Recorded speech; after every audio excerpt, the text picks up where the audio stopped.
Hello everyone and welcome back to the channel. और आज से अगले नेक्स्ट 3-4 वीडियोस के अंदर हम लोग अकाउंट्स का जो सैम्पल पेपर है जो काउंसिल ने इशू किया है उसको कवर करने वाले हैं। अगले 3-4 वीडियोस में ये पूरा कवर हो जाएगा। तो चलिए स्टार्ट करते हैं। और सबसे पहले मैं आपको बता दूं कि क्या फॉर्मेट रखा है इस बार काउंसिल ने। इस बार फॉर्मेट काफ़ी चेंज हो गया है एज़ कम्पेयर टू पहले के पेपर्स। तो इस बार जितने भी क्वेश्चंस हैं मोस्टली ज़्यादातर सारे वैसे क्वेश्चंस हैं जिसमें आपको क्वेश्चंस अटेम्प्ट करने ही हैं, कोई ऑप्शन नहीं है। और इंटरनल चॉइसेस दी हुई हैं सिर्फ। तो क्या होते हैं इंटरनल चॉइसेस, चलिए देख लेते हैं।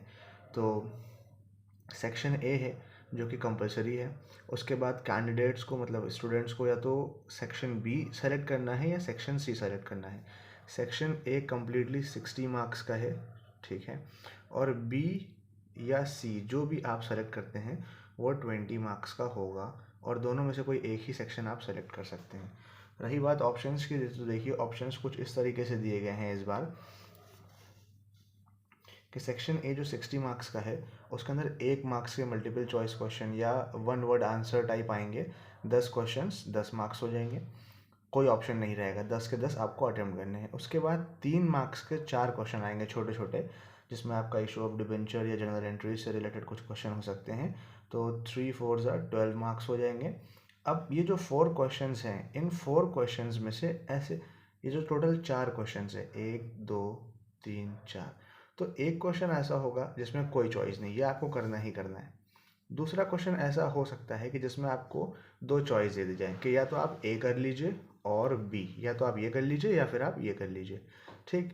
सी में फिर ऐसा हो सकता है या तो आप ए कर लें या बी कर लें, बट दोनों ऑलमोस्ट एक ही तरह के क्वेश्चन होंगे, एक ही चैप्टर से होंगे। फोर्थ फिर कुछ ऐसा होगा कि जिसमें आपको कोई चॉइस नहीं दी होगी, बिल्कुल आपको वो पूरा क्वेश्चन करना है। तो इस तरीके की इंटरनल चॉइसेस हैं। ऐसा नहीं है कि आपको 6 क्वेश्चंस दे दिए गए और उसमें से आप कोई से भी 4 कर लें, ऐसा नहीं होगा, ठीक है। तो ऐसा नहीं, तो ये चीज़ है। दो इंटरनल चॉइसेस हो गई। 6 मार्क्स के 3 क्वेश्चन आएंगे, थोड़े और बड़े होंगे, 18 मार्क्स के हुए। तो उन 6 में से एक क्वेश्चन ऐसा होगा जिसमें इंटरनल चॉइस होगी, बाकी दो वैसे ही करने होंगे आपको जो क्वेश्चन दिए होंगे, कोई ऑप्शन नहीं। 10 मार्क्स के 2 क्वेश्चन होंगे और दोनों में ही इंटरनल चॉइस होगी। मान लीजिए 10 मार्क्स के 2 क्वेश्चन हैं, तो इसके अंदर भी ए और बी, या तो आप ये कर लें या ये कर लें, या फिर ऐसे ही इसमें भी एक क्वेश्चन होगा ए और बी। आपको जो पसंद आए आप उन दोनों में से कर लें। थोड़ा बड़ा क्वेश्चन है इसलिए यहाँ पे चॉइस दे दी गई है। उसके बाद सेक्शन बी और सी की बात आती है, तो दोनों में ही इस तरीके से थ्योरेटिकल 5 क्वेश्चन है, 5 मार्क्स के हुए। फिर 3 मार्क्स का एक क्वेश्चन आएगा, कंपलसरी है, आपको करना है। और फिर उसके बाद 6 मार्क्स के 2 क्वेश्चन आएंगे, 12 मार्क्स। और उन जो 2 क्वेश्चन आएंगे उसमें से एक क्वेश्चन में चॉइस होगी कि एक क्वेश्चन में ए या बी करके होगा और एक क्वेश्चन बिल्कुल वैसे ही होगा, उसमें कोई चॉइस नहीं होगी।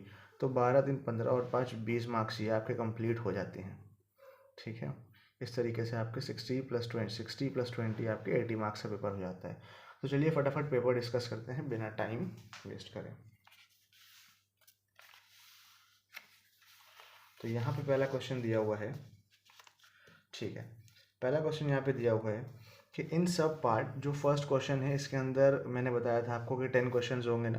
तो 10 क्वेश्चंस में से आपका पहले के जो 1 to 4 तक क्वेश्चंस है वो सिर्फ MCQ हैं। और उसके बाद जो नेक्स्ट 6 क्वेश्चंस है 5th to 10 तक के, मतलब जो 6 क्वेश्चंस हुए उसमें वन वर्ड टाइप आंसर है, इस तरीके से है, ठीक है। तो पहला क्वेश्चन क्या कह रहे हैं कि firm has an unrecorded liability for workman compensation of रुपये 10,000। 10,000 की एक वर्कमैन कंपनसेशन की लाइबिलिटी है। The firm was not prudent enough to create a workman compensation reserve. और वो फर्म वर्कमैन कंपनसेशन रिजर्व नहीं बना पा रहे हैं, तो इस लाइबिलिटी को कैसे ट्रीट करेंगे बुक्स में, ठीक है। अगर वो पार्टनर रिटायर हो रहा है तो नॉर्मली एंट्री क्या होती है कि workman compensation reserve to workman workman compensation reserve to जो भी वर्कमैन कंपनसेशन क्लेम होता है वैसे करते हैं। लेकिन अगर वर्कमैन कंपनसेशन रिजर्व जो है वो not prudent enough to create, मतलब नहीं क्रिएट कर पा रहे हैं, तो इसकी एंट्री क्या हो जाएगी। सारे क्वेश्चंस सॉल्व करते हैं वन बाय वन, ठीक है। तो पहला क्वेश्चन यहाँ पे हो जाएगा कि जो फर्स्ट का आंसर होगा तो उसकी जर्नल एंट्री क्या हो जाएगी फर्स्ट वाले आंसर की, के रिवैल्यूएशन में डेबिट कर लेंगे, revaluation account debit, revaluation account debit to workman, आपको वहाँ पे शॉर्ट फॉर्म यूज़ नहीं करना है, वर्कमैन कंपनसेशन क्लेम।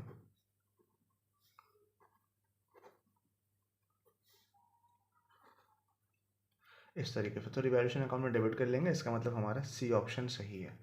ठीक है, इसके बाद नेक्स्ट क्वेश्चन क्या होगा?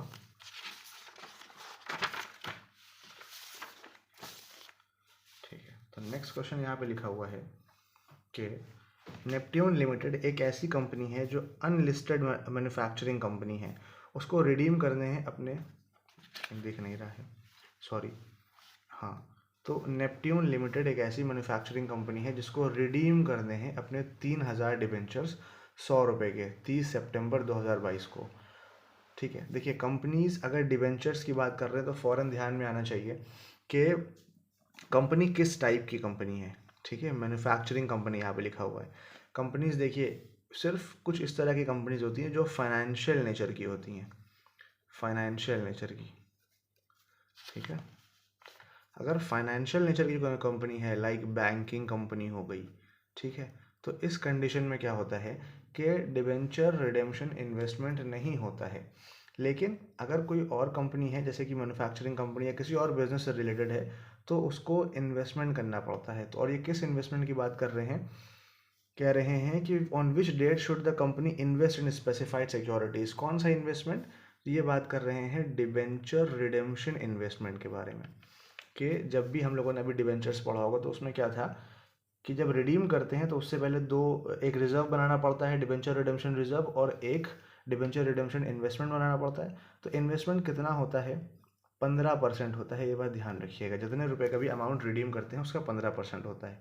तो ये फिलहाल पूछ रहे हैं कि कब रिडीम कर 30 सितंबर 2022 को अगर रिडीम कर रहे हैं तो इनको कब डिबेंचर रिडेम्पशन इन्वेस्टमेंट क्रिएट करना पड़ेगा, कब इन्वेस्ट करना पड़ेगा? तो जिस भी ईयर में ये डिबेंचर्स को रिडीम कर रहे होते हैं, लाइक 2022 में कर रहे हैं, तो उस फाइनेंशियल ईयर के 30 अप्रैल से या तो पहले पहले या तो उसी दिन, एटलीस्ट 30 अप्रैल 2022 की बात कर रहे हैं तो 2022 में 30 अप्रैल से पहले पहले या 30 अप्रैल को इनको इन्वेस्टमेंट करना है। तो इसका ऑप्शन 2 सही है। ठीक है, उसके बाद थर्ड क्वेश्चन देखते हैं क्या है। थर्ड क्वेश्चन यहाँ पे लिखा है, When the partnership firm dissolve its losses including deficiencies of capital are to be paid, जब एक पार्टनरशिप फर्म डिसॉल्व हो रहा है तो ये डिसोल्यूशन ऑफ अ पार्टनर का क्वेश्चन है। तो अगर कोई लॉस हुआ है, डेफिशिएंसीज ऑफ कैपिटल और कैपिटल ख़त्म हो गया, अगर कोई लॉस हुआ है तो उसको कहाँ से पहले देते हैं? तो पहले सबसे पहले हम लोग जो फर्म से प्रॉफिट होता है उसमें से देते हैं। तो ये इसका ऑप्शन सही है, थर्ड ऑप्शन, फर्स्ट ऑप्शन। उसके बाद फोर्थ क्वेश्चन है इसके अंदर, a company forfeit 1000 shares of ₹10 each. अगर कंपनी फॉरफीट कर रही है 1000 शेयर्स 10 रुपये के, it had received 6000 rupees on these shares, और उसको 6000 रुपये पहले ही मिल चुके हैं। इसका मतलब जिस टाइम कंपनी ने इशू करा होगा तो एप्लीकेशन और अलॉटमेंट के पैसे कंपनी को मिल गए थे, लेकिन फर्स्ट या फाइनल कॉल के पैसे ना मिलने की वजह से कंपनी ने शेयर्स फॉरफीट कर लिए। तो what is the maximum discount that can be allowed by the company on the री इशू ऑफ 400 शेयर्स? तो अगर फॉरफीट करें 1000 शेयर्स लेकिन री इशू कर रहे हैं 400 शेयर्स, तो उस 400 शेयर्स पे कितने रुपए का डिस्काउंट मैक्सिमम दे सकते हैं?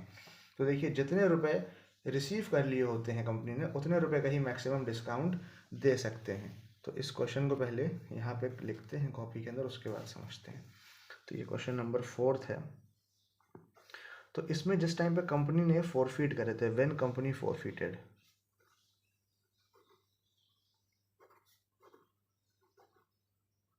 तो उस टाइम पे कितने पैसे आए थे? 6000 रुपीज़ आ चुके थे। ठीक है, अब 6000 रुपीज़ रिसीव करे थे कंपनी ने, इतना कंपनी का हो गया प्रॉफिट। ठीक है, उसमें से अब वो बोल रहे हैं कि 400 शेयर्स री इशू कर रहे हैं, तो मैक्सिमम डिस्काउंट कितने रुपए का दे सकते हैं? देखिए 400 शेयर्स री इशू, तो एक बात बताइए कि हर एक शेयर कितने रुपए का था? अगर 1000 शेयर्स हैं 10 रुपए के, तो 6000 शेयर का प्रॉफिट हुआ।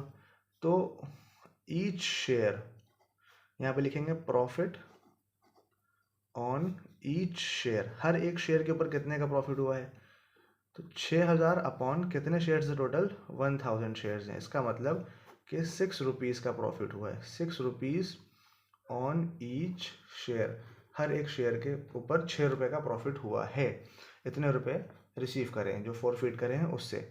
तो अब हम इसमें क्या कर सकते हैं, अगर हम रीइशू कर रहे हैं 400 शेयर्स, कितने शेयर्स रीइशू कर रहे हैं, 400, तो इन 400 शेयर्स के ऊपर हम लोगों को लेने कितने रुपए हैं, 10 रुपये का शेयर है, तो टोटल कितने रुपए आने चाहिए, 4000 रुपये आने चाहिए। इससे पहले हमें यहाँ पे ये निकालना पड़ेगा कि अगर 6 रुपये हर शेयर पे प्रॉफिट हुआ है तो प्रॉफिट ऑन 400 शेयर्स कितना हुआ है, 400 शेयर्स पे कितना प्रॉफिट हुआ है। तो 400 शेयर्स पे हमारा प्रॉफिट हो गया 400 इंटू 6 इक्वल्स टू 2400 रुपीज़ का प्रॉफिट हो गया है। और हर एक शेयर 10 रुपये का है, तो 4000 रुपये के हमें इशू करने हैं, जिसमें से प्रॉफिट हमारा कितने का हो चुका है, 2400 रुपये का। तो हम अगर उस प्रॉफिट को माइनस कर दें, इसका मतलब कि 1600 रुपये का हमें क्या करना पड़ेगा, इशू करना पड़ेगा। तो मैक्सिमम डिस्काउंट कितना दे सकते हैं, यहाँ पे ये नहीं पूछा कितने का इशू करना है, ये नहीं पूछा है आपसे, यहाँ पे पूछा है कि मैक्सिमम डिस्काउंट कितना अलाउ कर सकते हैं। तो मैक्सिमम डिस्काउंट जितना प्रॉफिट होता है उतना ही अलाउ कर सकते हैं, इसका मतलब 2400 रुपये का ही डिस्काउंट अलाउ कर सकते हैं। आप लोगों को दिख रहा है 2400 रुपये का ही डिस्काउंट अलाउ कर सकते हैं। उसके बाद अब वन वर्ड क्वेश्चंस आ गए। तो नेक्स्ट क्वेश्चन हम लोगों के जो एक एक मार्क्स के वन वर्ड आंसर्स हैं वो स्टार्ट हो गए हैं। इसमें पहला क्वेश्चन है, what is the accounting treatment of employees provident fund. ये जो एम्प्लॉय प्रोविडेंट फंड है इसका क्या ट्रीटमेंट होगा अकाउंट्स में, कब, जब हम डिसोल्यूशन ऑफ द फर्म करेंगे, अगर फर्म डिज़ोल्व हो रहा है तो उस टाइम पे इसका क्या करेंगे। तो आपको याद होगा जब डिसोल्यूशन ऑफ अ चैप्टर पढ़ा था तो उसके अंदर 3 चीज़ें बनती थी, रियलाइजेशन अकाउंट जिसमें सबसे पहले बनता था। तो जब एम्प्लॉय प्रोविडेंट फंड है ये एक लाइबिलिटी है, इसलिए इसको हम पे ऑफ करेंगे, इसलिए यहाँ पे हमारी एंट्री बनेगी। क्वेश्चन नंबर 5 है, एम्प्लॉय प्रोविडेंट फंड, आप वहाँ पे शॉर्ट फॉर्म मत यूज़ कर दीजिएगा, EPF मत लिखिएगा। Employ provident fund debit to realisation account, इसको क्लियर ऑफ करेंगे, रियलाइजेशन अकाउंट। बस एक मार्क्स के लिए पूछा था, अकाउंटिंग ट्रीटमेंट पूछा था तो अकाउंटिंग ट्रीटमेंट इसका कर दिया। उसके बाद 6 क्वेश्चन क्या कह रहे हैं, 6th क्वेश्चन में क्या है, give any one important future of non purchase goodwill. Goodwill अगर नॉन परचेज है, जो हमने ख़रीदी नहीं है, मतलब खुद से बनाई है, तो उस कंडीशन में क्या होगा, क्या उसकी इम्पोर्टेंस है, वन इम्पॉर्टेंट फीचर क्या है नॉन परचेज गुडविल का। जो परचेज हमने गुडविल नहीं करी है उसका पहला फीचर तो यही है कि it is not written in the books, या फिर आप यूँ कह सकते हैं कि it is not recognised as. अगर हम कोई गुडविल परचेज करते हैं तो उसको हम एसेट साइड पे लिखते थे गुडविल, लेकिन अगर हमने ये गुडविल परचेज नहीं करी है, नॉन परचेज, तो हम क्या लिखेंगे, यहाँ पे एक पॉइंट पूछा है तो it is not recognised as asset in the books. आपको याद होगा एसेट साइड पे हम लोग लिखते थे गुडविल, फर्नीचर, प्लांट, तो इसको हम लोग रिकॉग्नाइज नहीं करेंगे एसेट के तौर पे। 6th क्वेश्चन हो गया, बस एक मार्क्स का पूछा था इसलिए फटाफट इसको करना है। 7th क्वेश्चन में क्या है, मेंशन द हेडिंग एंड सब हेडिंग। पहले आपको हेडिंग बतानी है और उसके बाद आपको सब हेडिंग बतानी है, ठीक है। तो आप इस तरीके से कर लीजिएगा। सब हेडिंग, किसकी हेडिंग और सब हेडिंग बतानी है आपको, देखिए सबसे पहले कह रहे हैं इसके अंदर हेडिंग आपको बतानी है कॉल्स इन एरियर की बैलेंस शीट के अंदर कॉल्स इन एरियर अगर हुआ है तो उसकी हेडिंग और सब हेडिंग क्या होगी। तो यहाँ पे आप लिखिएगा ब्लैक पेन से कॉल्स इन एरियर, और इसकी हेडिंग क्या होगी। तो आप याद कीजिए इसको कहाँ पे लिखते थे, इसको हम लोग शेयर होल्डर्स फंड के अंदर लिखते हैं, शेयर होल्डर्स फंड में लिखते हैं। और सब हेडिंग क्या होती है, किस चीज़ की, कॉल्स इन एरियर, मतलब लोगों ने सब्सक्राइब तो करा लेकिन उसके पैसे पे नहीं करे, तो वही तो एरियर होता है। तो हम यहाँ पे क्या लिख देंगे, सब्सक्राइब्ड, ये सब हेडिंग हो जाएगी, subscribed but not fully paid, paid के अंदर इस चीज़ को लिखेंगे। ये हेडिंग और ये सब हेडिंग हो गई किसकी, कॉल्स इन अरियर्स की हो गई। ठीक है, इसके बाद कॉल्स इन एडवांस का क्या करते थे हम लोग, तो अगर हमें एडवांस में पैसे मिल गए हैं, कॉल्स इन एडवांस है, तो ये क्या होता है भाई, तो कॉल्स इन एडवांस क्या है, एक तरीके से ये करंट लाइबिलिटी है, तो इसको हम लोग करंट लाइबिलिटीज़ की हेडिंग के अंदर लिखते हैं। ये बातें आप बैलेंस शीट में होती हैं, आपको याद होनी चाहिए। और इसकी सब हेडिंग क्या होगी, other current liabilities. Current liabilities के अंदर कहाँ, अदर करंट लाइबिलिटीज़ में लिखते हैं इसको। उसके बाद 7th के बाद नेक्स्ट 8th क्वेश्चन क्या है भाई, 8th क्वेश्चन है, give any one difference between security premium reserve and premium on redemption of debenture. तो सिक्योरिटी प्रीमियम रिजर्व क्या होता है और premium on redemption on debenture के बीच में सिर्फ एक डिफरेंस। आपको पता होगा कि सिक्योरिटी प्रीमियम के पैसे हम कंपनी रिसीव करती है, पैसे लेती है, और रिडेम्पशन के टाइम पे प्रीमियम के पैसे कंपनी पे करती है। तो बस यही लिख दीजिए कि company receive money for security premium reserve whereas company pay money, हाँ, कंपनी पे money for premium on redemption of debenture. ठीक है, 8th क्वेश्चन हो गया। इसके बाद 9th क्वेश्चन क्या है, फटाफट देखते हैं इसको भी।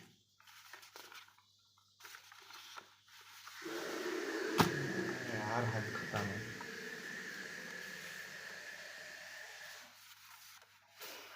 तो 9th क्वेश्चन क्या है, Joy and Dev were partners sharing profit and losses in the ratio of 2:1. They admitted Gopi into partnership for 1/5 share. ठीक है, at the time of gopis admission furniture book value of 2.5 lakh. जब गोपी को admit करा तो furniture की book value कितनी थी, 2.5 लाख रुपए। उसको रिड्यूस करा 40%, कि मतलब वॉज रिड्यूस बाई 40%। तो बुक वैल्यू कितनी है,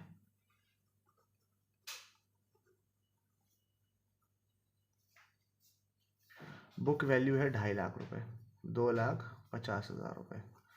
और वो रिड्यूस होने के बाद कितनी बची है, रिड्यूस कितना करा उसको, वॉज रिड्यूस बाई 40%। तो अगर हम 2,50,000 रुपये को 40% रिड्यूस करें तो कितना हो जाएगा, 2,50,000 रुपये का 40% का मतलब रिड्यूस्ड वैल्यू 1 लाख रुपए। ठीक है, 2,50,000 रुपये का कितना हो गया, 1 लाख रुपए।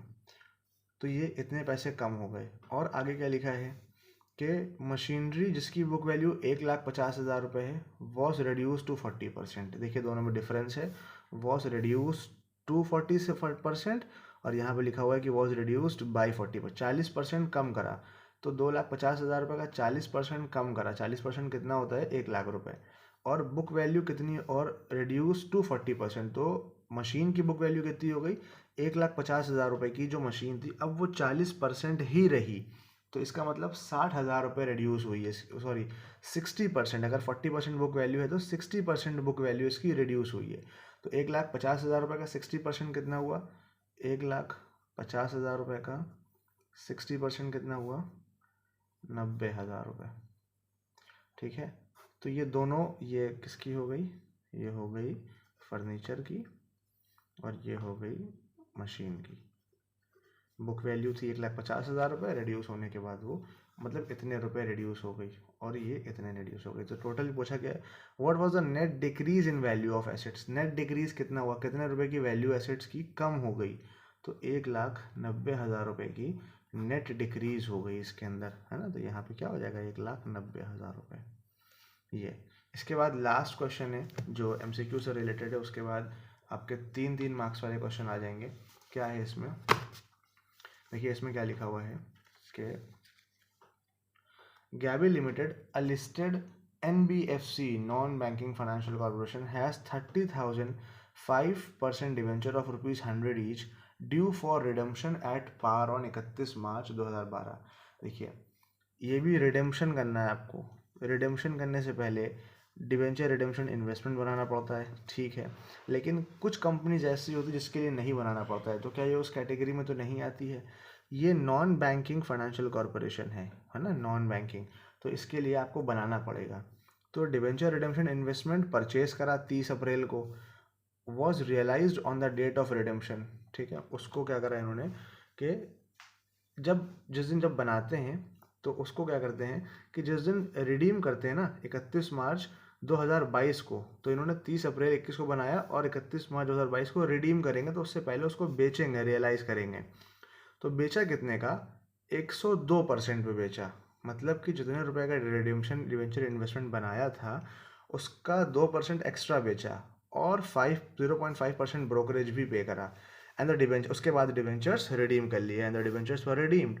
You are required to calculate the sale price of debenture redemption investment, कि कितने रुपए का डिवेंचर बेचा, डिवेंचर रिडेम्पशन इन्वेस्टमेंट बेचा। तो देखिए पहले डिवेंचर रिडेम्पशन इन्वेस्टमेंट कितने रुपए का क्रिएट किया होगा? 15% क्रिएट किया होगा। 15% ऑफ कितना? 30,000 इंटू 100, तो कितना हो जाएगा? ऑफ 3 लाख। 30,000 के 4 0, 30,000 के और इंटू 100 मतलब 2 0 और, तो कितने हो गए? 1 2 3, ये हो गए आपके 30 लाख रुपए। 30 लाख रुपए का 15% कितना हुआ? 15 3 45, 4,50,000 रुपये हुआ। तो डिवेंचर रिडेम्पशन इन्वेस्टमेंट कितने का बनाया होगा? 4,50,000 रुपये का। अब इस 4,50,000 रुपये को जब बेचा तो 102% पे बेचा, इसका मतलब कि 4,50,000 रुपये का 102%, 102/100, तो ये कितना हो जाएगा? ये हो गया आपका 4,59,000 रुपीज़। मतलब बेचा कितने का? 4,59,000 रुपीज़ का। अब इसके बाद क्या कह रहे हैं कि 0.5% ब्रोकरेज भी पे करी, तो 0.5% कितना होगा? कैलकुलेट कर लेते हैं फटाफट।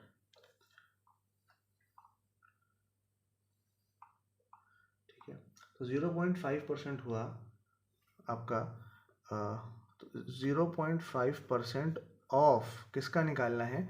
4,59,000 रुपीज़ का निकालना है। 4,50,000 पे नहीं निकलेगा, 4,59,000 रुपीज़ का निकलेगा जी। तो ये कितना हो जाएगा? 2,295 रुपये, ठीक है। तो 0.5% जो था ये ब्रोकरेज पे करा था, यहाँ पे ब्रोकरेज लिख दीजिए। अब 4,59,000 रुपीज़ में से 2,295 माइनस कर देंगे तो 4,56,705 रुपीज़ बचेंगे। तो इतने रुपए का इन्होंने क्या करा? ये सेल प्राइस थी, तो आप यहाँ पे लिख दीजिए सेल प्राइस कितनी हो गई? सेल प्राइस हो गई 4,56,000, ये हो गई सेल प्राइस इनकी, ठीक है। तो ये 10 क्वेश्चंस कंप्लीट हो गए हैं। अब इसके बाद क्वेश्चन नंबर 2,